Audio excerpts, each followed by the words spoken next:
अस्सलाम वालेकुम दोस्तों, मेरा नाम है शान और मैं आप सब लोग को खुशामदीद कहता हूं अपने YouTube चैनल पर। दोस्तों, आज हमारी वेब डेवलपमेंट से रिलेटेड CSS की सूडो क्लासेस की क्लास है, तो चलें आइए शुरू करते हैं।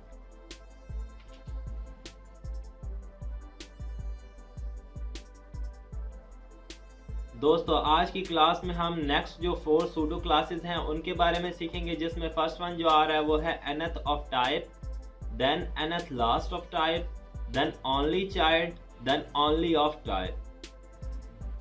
तो दोस्तों, nth ऑफ टाइप में ये करता क्या है, सिंपली ये चाइल्ड को तो टारगेट करता ही है, साथ साथ जो चाइल्ड नहीं है उन्हें भी टारगेट कर देता है। जस्ट लाइक अगर हमने एक डिव के अंदर पैराग्राफ यूज किया है और एक वैसे ही डिव के बाहर यूज किया है, तो दोस्तों वो उन दोनों पैराग्राफ को जो है टारगेट कर देगा। इसके बाद देन दोस्तों है nth लास्ट ऑफ टाइप। इसमें दोस्तों सिंपली उसी तरह आपने जस्ट करना क्या है, उसी तरह ये जो है टारगेट कर देता है, लेकिन ये नीचे से जो है मतलब लास्ट से स्टार्ट होता है।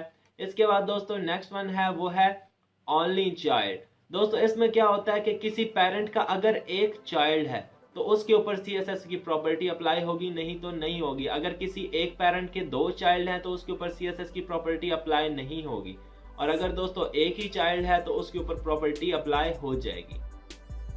इसके बाद दोस्तों जो लास्ट वन है वो है ओनली ऑफ टाइप। दोस्तों इसमें क्या होता है, सिंपल कि अगर एक पेरेंट के एक जैसे 2 चाइल्ड हैं, जस्ट लाइक हमने एक डिव ले ली, उसके अंदर 2 पैराग्राफ यूज हुए हैं, तो हमने पैराग्राफ को टारगेट किया तो दोस्तों उसके ऊपर हमारी CSS की प्रॉपर्टी जो है अप्लाई नहीं होगी।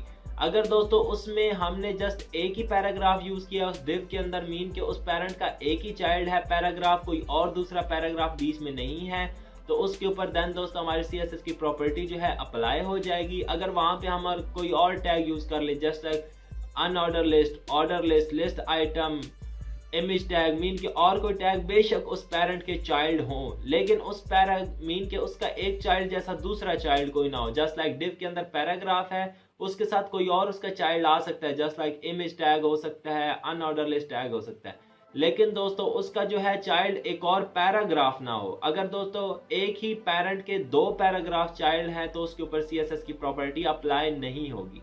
दोस्तों ये तो था इन सूडो क्लासेस का ओवरव्यू। हम इन्हें प्रैक्टिकली करके देखते हैं करना कैसे, तब हमें डिटेल इनकी समझ आएगी कैसे हम इनको जो है यूज कर सकते हैं।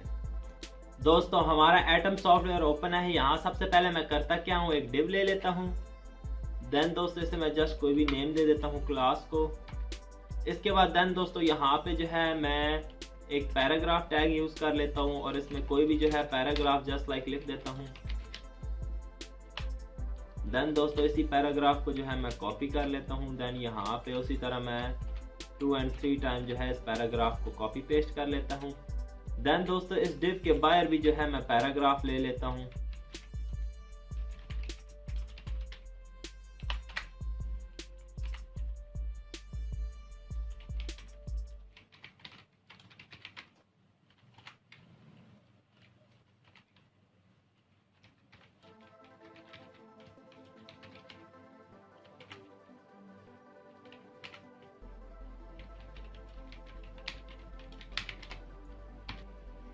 तो देखिए दोस्तों ये हमारे ज़्यादा से पैराग्राफ लिखे जा चुके हैं। मैं यहाँ पे इस डिव को जो है बॉर्डर दे देता हूँ इंटरनल CSS के अंदर, ताकि हमें पता चल सके कि कितने सेपरेट हैं हमारे यहाँ से ये जो सी डिव है, इसके अंदर कौन से पैराग्राफ यूज़ हो रहे हैं और बाहर कौन से पैराग्राफ जो हैं यूज़ हो रहे हैं। तो उसके लिए दोस्तों हम यहाँ पे स्टाइल टैग का यूज़ करेंगे।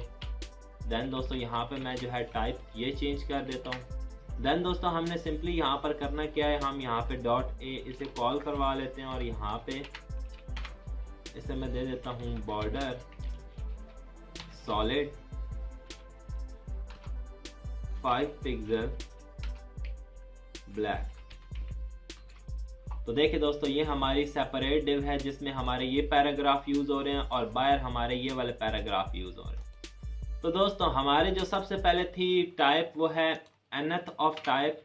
देन दोस्तों यहाँ पे सिंपली मैं करता क्या हूँ, मैंने जो है पैराग्राफ को टारगेट करना है, देन यहाँ पे मैं यूज कर लेता हूँ nth ऑफ टाइप।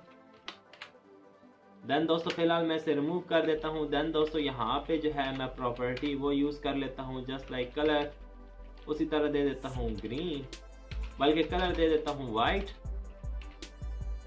और बैकग्राउंड कलर जो है दोस्तों वो मैं दे देता हूँ रॉयल ब्लू। देन दोस्तों इसे सेव करता हूँ। तो देखिए दोस्तों ये फिलहाल यहाँ पे कोई इफेक्ट नहीं कर रहा क्योंकि यहाँ पे मैंने पैराग्राफ का जो है नंबर इंटर नहीं किया। यहाँ पे फर्ज करें मैं नंबर 2 पैराग्राफ को करता हूँ टारगेट, देन दोस्तों सेव करता हूँ। तो देखिए दोस्तों हमारा जो पैराग्राफ है 2 ये टारगेट हो चुका है। देन दोस्तों ये यहाँ पर भी टारगेट हो चुका है।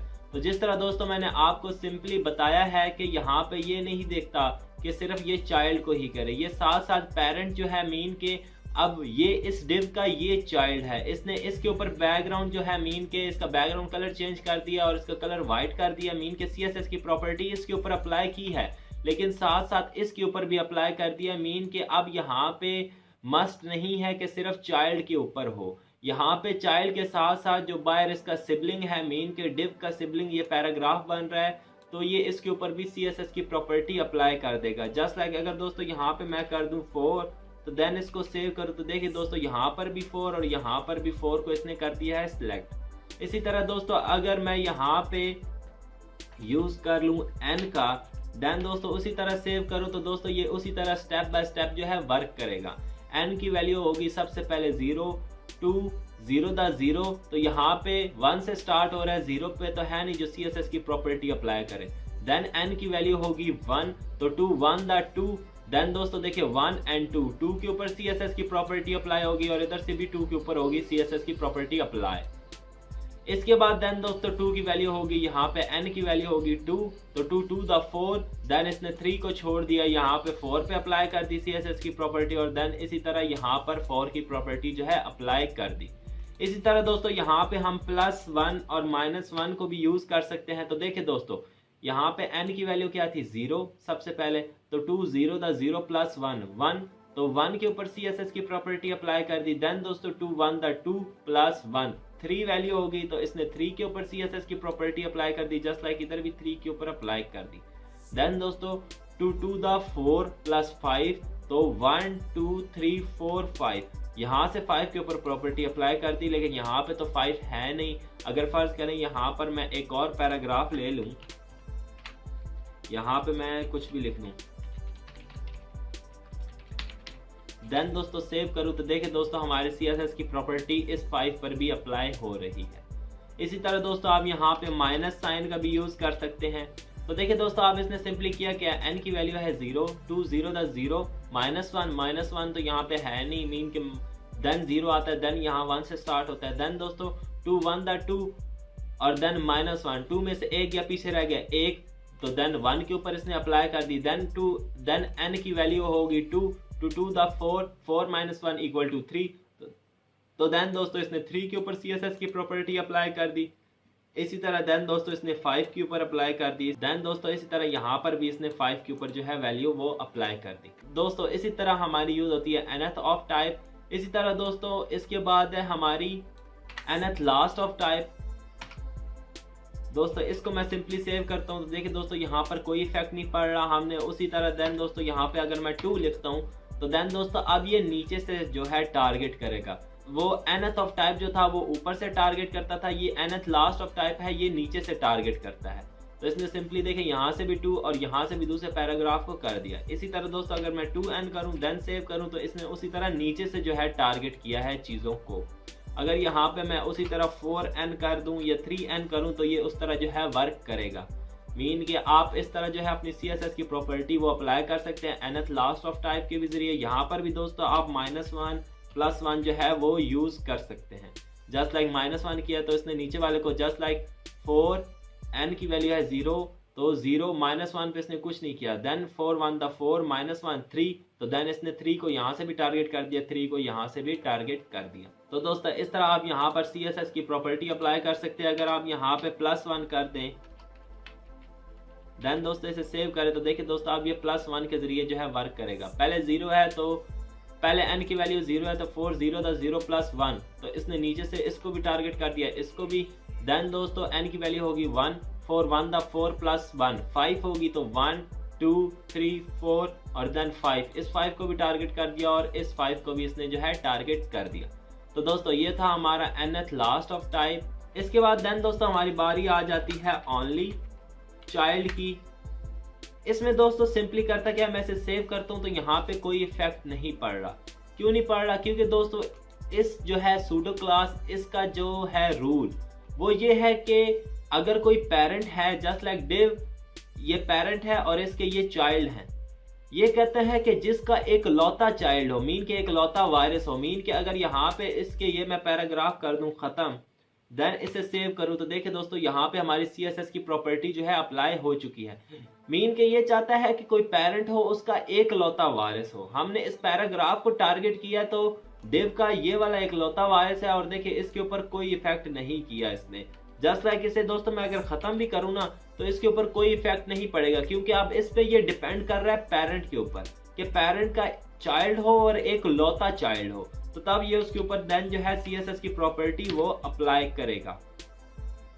तो दोस्तों ये था हमारा ओनली चाइल्ड, मीन के एक लौता चाइल्ड होना चाहिए। इसके बाद दोस्तों अगर यहाँ पे मैं कोई और टैग यूज करता हूँ, जस्ट लाइक अगर मैं यहाँ पे हेडिंग 1 टैग यूज कर लेता हूँ, देन दोस्तों इसे सेव करता हूँ तो देखिए दोस्तों हमारी CSS की प्रॉपर्टी जो है इसके ऊपर से खत्म हो चुकी है, क्योंकि इसको चाहिए एक लौता वारिस। मीन के ये जो सा हमारा ओनली चाइल्ड है इसको सिर्फ हर पेरेंट का जो चाहिए एक लौता वारिस चाहिए। जस्ट लाइक दोस्तों अगर यहाँ पे मैं UL टैग ले लूं और देन लिस्ट आइटम बना लूं, देन दोस्तों इसे सेव करूं तो देखिए दोस्तों यहाँ पर अब ये हमारा काशिफ आ रहा है और ये UL का एक लौता चाइल्ड है। अब देन जब हम यहाँ पे कर देंगे LI, देन सेव करेंगे तो देखिए दोस्तों हमारी CSS की प्रॉपर्टी जो है इसके ऊपर अप्लाई हो चुकी है, क्योंकि ये LI जो है इस UL का एक लौता वारिस है, एक लौता जो है चाइल्ड है। तो दोस्तों इस तरह जो है हम अपनी CSS की प्रॉपर्टी जो है अप्लाई कर सकते हैं ओनली चाइल्ड जो है क्लास इसका यूज करके, सूडो क्लास का। इसके बाद देन दोस्तों मैं जो है यहाँ पर इनको कर लेता हूँ कॉपी, देन यहाँ पे इनको करवा देता हूँ पेस्ट। इसके बाद दोस्तों नेक्स्ट वन जो हमारी बारी है वो है ओनली ऑफ टाइप। इसको दोस्तों मैं सेव करता हूँ तो यहाँ पे कोई इफेक्ट नहीं पड़ेगा। तो दोस्तों अब इस सूडो क्लास का मकसद क्या होता है दोस्तों ये सिंपली करता क्या है, अब देखिए ये एक पेरेंट है और इसके ये ज्यादा से चाइल्ड हैं, इसे इस चीज से कोई फर्क नहीं पड़ता कि उसके कितने चाइल्ड हैं। लेकिन दोस्तों ये यहाँ पर अगर मैं इनको कर दूं खत्म, देन सेव करूं तो अब ये इसके ऊपर हो गया अप्लाई। लेकिन दोस्तों मैंने अभी आपको बात बताई है, इसे इस चीज से फर्क नहीं पड़ता कि इसके कितने हो चाइल्ड। मीन के जस्ट लाइक अगर यहाँ पे मैं हेडिंग 1 यूज कर लूं, देन सेव करूं तो देखिए दोस्तों हमारी हेडिंग भी लिखी हुई है, लेकिन जो हमारा पैराग्राफ है उसके ऊपर CSS की प्रॉपर्टी भी जो है वो अप्लाई हो रही है। मीन के ये इसका पेरेंट है, ये इसके 2 चाइल्ड हैं, तो इसको फर्क नहीं पड़ता इसके यहाँ पे 2 चाइल्ड हों या 3 या 4 एंड सो ऑन जितने हों। लेकिन दोस्तों इसका रूल ये है कि ये चाहता है कि पैराग्राफ मीन के इसका एक जैसा चाइल्ड जो है वो दूसरा ना हो, जस्ट लाइक जुड़वा कह सकते हैं आप लोग। मीन के यहाँ पर मैं लिख देता हूँ वासिफ शहजाद शान। तो देखिए दोस्तों हमारी CSS की प्रॉपर्टी जो है वो खत्म हो चुकी है। मीन के ये कहता है ये जो सा पेरेंट है इसका पैराग्राफ एक चाइल्ड है, तो उस जैसा पैराग्राफ एक और ना हो। मीन के पैराग्राफ टैग दोबारा इधर यूज ना हो। जस्ट लाइक अगर यहाँ पे मैं अगर UL टैग यूज कर लूं और उसके अंदर LI यूज कर लूं, देन इसको सेव करूं तो देखिए दोस्तों हमारी CSS की प्रॉपर्टी अप्लाई हो रही है, क्योंकि यहाँ पे पैराग्राफ टैग एक ही यूज हो रहा है। अब ये पेरेंट है, ये इसका चाइल्ड है, ये इसका सिबलिंग है, ये इसका सिबलिंग है और देन ये जो है ये ग्रैंड चाइल्ड है। मीन के ये इनके चाचू बन गए। इसके मतलब ये जो सा LI है ये H1 इसका चाचू है, P भी चाचू है और ये इसका दादा है एक किस्म का। तो मीन के ये इस तरह जो है इनकी हम जो है मैनेजमेंट करते हैं। जस्ट लाइक इसे मैं फिलहाल रिमूव कर देता हूँ। तो दोस्तों इस तरह मीन के ये जो सी हमारी सूडो कोड क्लास है ये इस तरह वर्क करती है कि आप सो ऑन बेशक जितने वहां पे चाइल्ड यूज करना चाहते हैं पेरेंट के अंदर यूज कर सकते हैं, लेकिन एक जैसे टैग मीन के एक जैसे चाइल्ड आप यूज नहीं कर सकते। तो ये था हमारा only of type pseudo class. तो दोस्तों आई होप सो आपको आज की सूडो क्लासेस के बारे में डिटेल में पता चल गया होगा कि कैसे हम यूज करते हैं सूडो क्लासेस का। तो दोस्तों अगर आपको फिर भी कोई कंफ्यूजन है कहीं ना कहीं तो आप कमेंट सेक्शन में मुझसे उसके बारे में पूछ सकते हैं। कमेंट सेक्शन में मुझे उसकी स्क्रीनशॉट या पिक्चर भेज दें और बताएं कि आपको कहाँ पे प्रॉब्लम जो है पेश आ रही है, मैं आपको उसका सलूशन बता दूंगा। तो दोस्तों आज की वीडियो में बस इतना ही। आई होप सो आपको वीडियो पसंद आई होगी। अगर दोस्तों वीडियो पसंद आई हो तो प्लीज मेरी वीडियो को लाइक कर दें, मेरी वीडियो पर कमेंट करें और मेरे चैनल को सब्सक्राइब कर दें ताकि आने वाली वीडियोस की अपडेट आप तक पहुंचती रहे। शुक्रिया।